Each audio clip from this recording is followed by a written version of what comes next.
We get ready for a big day along the Golden Circle in Iceland. We start the morning off with a quick breakfast, head to see some gorgeous sights, try bread that was baked underground, and come back to Reykjavik for the evening. Come along with us as we check it out.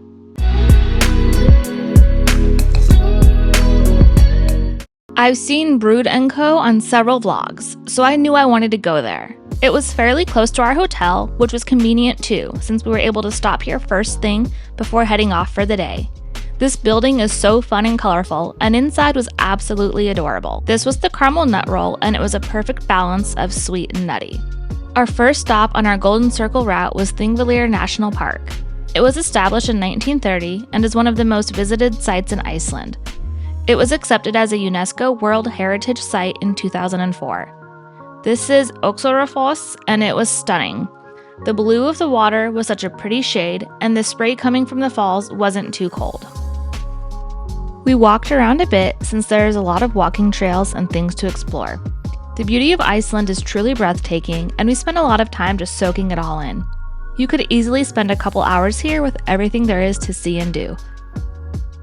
After we walked around Thingvellir, it was time to head back to the car and drive to our next stop along the circle. I'm really glad we decided to rent a car for this trip because it made all of the sightseeing really easy and allowed us to control our days rather than doing a big group tour. Our next stop was the geothermal bakery, Laugarvatn Fontana. I'm really trying on these pronunciations and I'm so sorry if I'm getting them wrong. This was a really interesting stop and it was quite the experience. We learned a lot about geothermal energy as it relates to Iceland. There was some science and history, and I appreciated all of the information.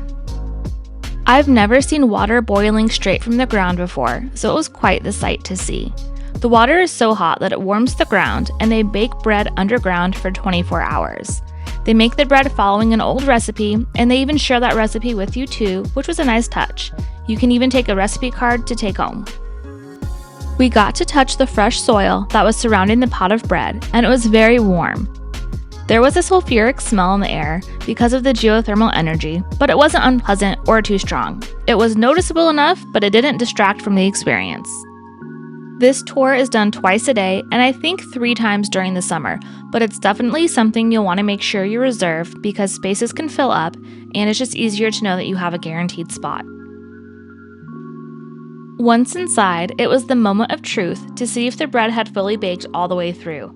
I guess there have been some times where the bread doesn't come out successfully, but luckily ours turned out. It was served with Icelandic butter and smoked trout from the lake. The rye bread was dense and chewy and had a sweetness to it. The butter is some of the best butter I've ever had. It was rich and creamy and full of flavor. The smoked trout was extremely fresh with a light smoke flavor. Everything paired together beautifully. We had a couple slices and it was such a fun experience to see how it was made and then be able to enjoy it. Our next stop was for some fresh ice cream. When researching places along the Golden Circle to visit, this place popped up frequently. The ice cream is made from cows on the farm. They were actually indoors to the left of where this ice cream was, and I thought that was interesting, but it makes sense since Iceland is such a cold country that the cows are kept indoors. I got a white chocolate coconut flavor and it was delicious and creamy. It was really good ice cream. After our ice cream break, we headed back to the road and went to the Geysir geothermal area. This area also had a strong sulfur smell and bubbling water from the ground. We were hoping to see a giant eruption, but we saw a few small ones instead. I've never seen a geyser before, so this was a new experience. We spent a bit of time watching the eruptions that would happen every few minutes, and then decided to head to our next stop. Gullfoss was probably my most anticipated stop of the day, and it was just as powerful and breathtaking as I had imagined. We didn't walk closer to the falls because we were running out of time for the day, but we wanted to stop and appreciate the beauty. After this quick stop, we continued on the road for Cody's most anticipated sight of the day. Kerid Crater is a volcanic crater lake along the Golden Circle. The red volcanic rock contrasts with the blue water, and it's a gorgeous sight to see. We walked along the entirety of the crater and enjoyed all of the views. The crater wasn't very busy when we visited, so we were able to absorb the scenery in a really peaceful manner, which was a great way to end our sightseeing for the day.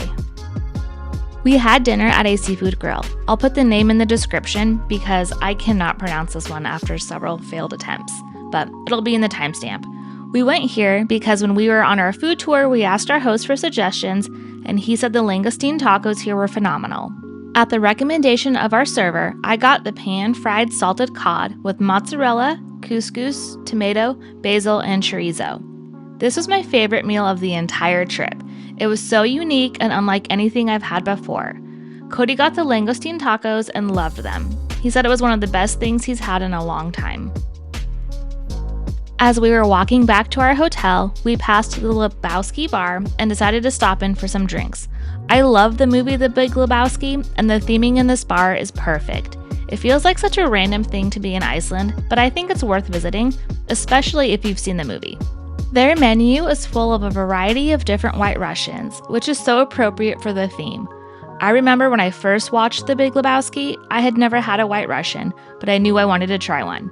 I bought all of the ingredients to make it at home and thought it was a sweet cocktail perfect for after a meal. For our first round, I got the green toe, which had vodka, Kahlua, creme de menthe, Bailey's chocolate, and cream. Cody kept it classic and went with the original, vodka, Kahlua, and cream. They were tasty and we enjoyed the ambience of the bar while we sipped our drinks. There were so many cocktails on the menu that sounded good, so we got one more round before heading back to our hotel for the evening after our exhausting day. I got the pink Russian with vodka, Kahlua, strawberry liqueur, cream, and strawberry syrup. It honestly reminded me of Nesquik strawberry milk and I loved it. It took me back to my childhood. Cody got the white derby, which was a special, so it's not on the menu that I showed, but it has Bullet bourbon, Bailey's salted caramel, Kahlua, and cream. He's a bourbon drinker, so he really liked this spin on the White Russian with bourbon. This is where we wrap up our video for the evening. We'll see you next time when we take you along for more Iceland content. Thank you for watching.